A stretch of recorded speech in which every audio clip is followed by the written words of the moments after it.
The political and religious crises created by the Akhenaten regime had once again strained the social contract that held ancient Egypt in place.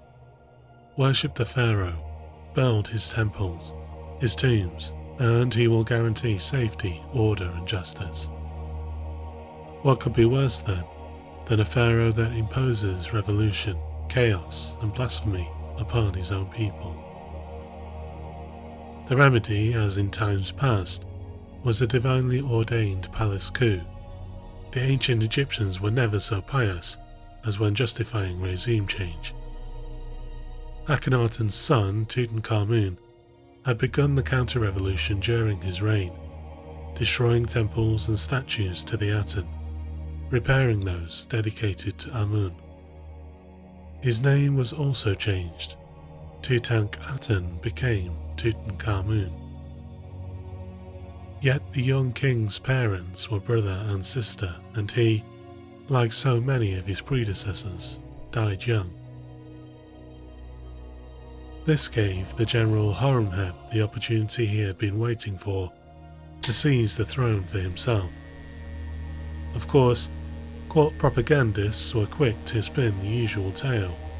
Horus, his divine father, had in fact planned this all along, not a military coup, but divine providence.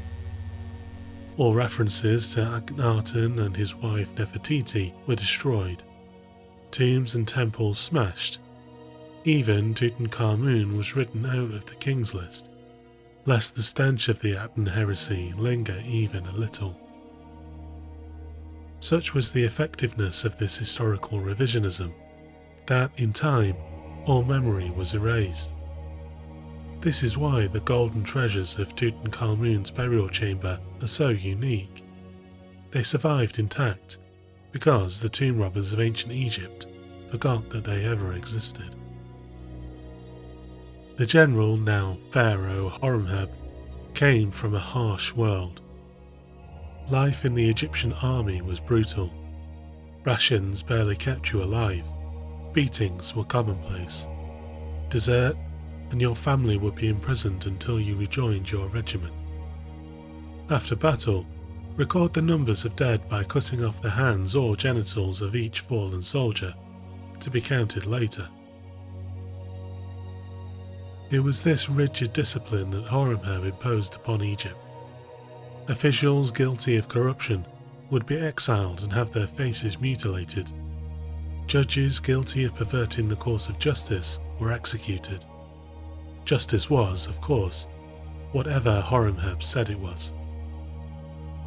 The political takeover done with, power assured. Enemies destroyed and all memory of their religious heresy erased. The people appropriately subdued. The pharaohs of the 19th dynasty were able once again to exploit all resources in celebrating their own majesty. New wonders were built, the northern borders of the empire were reinforced, uncooperative locals butchered. Indeed, such was the emerging self-confidence that Ramesses II even decides to lead his forces against the might of the rival Hittite Empire, and is almost killed in the process. The famous Battle of Kadesh ends in glorious stalemate. Many thousands dead. How many bags of were retrieved on that day, we'll never know. Despite the enormous strain already placed upon the royal treasury, the story is that Ramesses acted bravely, enough, it seems, to fuel frankly megalomaniac levels of building works. 70-foot statues of himself at Abu Simbel, temples that placed him on equal footing to even the god Amun himself. His legacy reaches us in other ways too. It is one of Ramesses II's statues that inspired Shelley's poem, "My name is Ozymandias, King of Kings. Look on my works, ye mighty, and despair."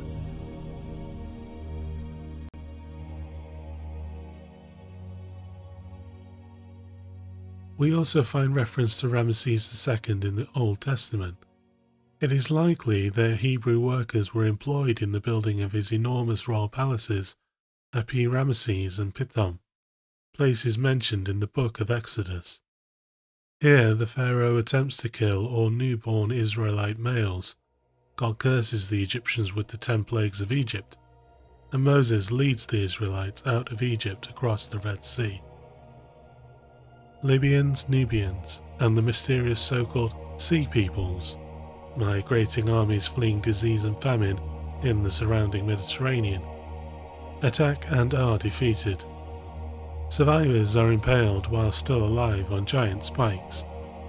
Yet, as is inevitable with ancient Egypt, life is not all such fun and games. Greatness does cost. Ramesses II personally fathers around 100 children. That makes a lot of grandchildren, all claiming themselves legitimate heirs to the throne. Thus, in time, we have over 10 years of intrigue, political assassinations, trials and executions, and once again, it is left to the army to advance forth a general of sufficient charisma and brutality to restore order, at the point of the sword. Like Horemheb before him, Sednatkye crushes all opposition, as his immediate predecessors airbrushed from history, and declares his ascension divinely ordained. Those Sea Peoples once again attack, this time in enormous numbers. Having already destroyed what was left of the Hittite Empire in the north, they make their way south and invade from land and sea. Sednatkye's son Ramesses III is triumphant once again. Once again, huge temples are built in celebration. Yet there is a sense of genuine sickness at the heart of the Egyptian state. Foreign invasions, costly victories. It is a marker of just how far the prestige of the god-king pharaoh has fallen since the glory days of the 18th dynasty, that civil and religious institutions continue to break. Royal members continue to be shut out. If civil society must rely on the military to restore order time and again, then civil society is weak. Indeed, towards the end of Ramesses III's reign, members of the royal harem plot to assassinate him. A blasphemous act, to be sure, and a marker of just how bad things are. The plot involves members of the pharaoh's family, officers of the king's inner circle, members of the army, and nobles from the countryside. The rebels also employ professional magicians to construct wax effigies of their opponents, and compose spells designed to paralyze harem guards. It failed. The ringleaders are allowed to commit suicide. Those at the periphery of the conspiracy have their noses and ears cut off. But the rot remains nonetheless. Egypt remains a state of perpetual crisis for the Ramesside pharaohs, holed up in their remote pleasure palaces in the delta. Libyan tribes continue to nip at Egypt's western flank, Nubians from the south. Inflation hits the economy, itself already massively weakened by the loss of trade with the Levant during the invasions of the Sea Peoples decades earlier. Labourers working on the tombs of the pharaohs go on strike, the first ever recorded in history, and even launch systematic raids on the crypts littered amongst the Valley of the Kings. In lieu of wages, they steal ancient treasure from the kings of old, and even set fire to the mummies laying within. The veil of royal prestige has well and truly been lifted. Either through incompetence or a lack of will, the Ramesses of the later 20th dynasty were simply unable to reverse this terminal decline. Of course, several royal commissions were launched to investigate the state of the Union, a sure sign of political weakness and indecision at court, but these were able to offer little more than tales of corruption and breakdown of law and order throughout the kingdom. Eventually, by the time of Ramesses IX, we see the near total abasement of the institution of king in favour of the rule of warring generals / warlords. Egypt falls once again into civil war, the logical conclusion, no doubt, of a country bereft of civil, religious and royal leadership. By 1069, The generals had a military junta in control of the south and a second regime in the north. Warfare has left the ground scorched, temples destroyed, and tombs empty. The dead pharaoh's gold being used to pay for rations, weapons, and mercenaries. Royal palaces are abandoned. Egypt, once again, stands on the brink of complete annihilation. Thanks for listening. If you like this, subscribe and hit the notification bell.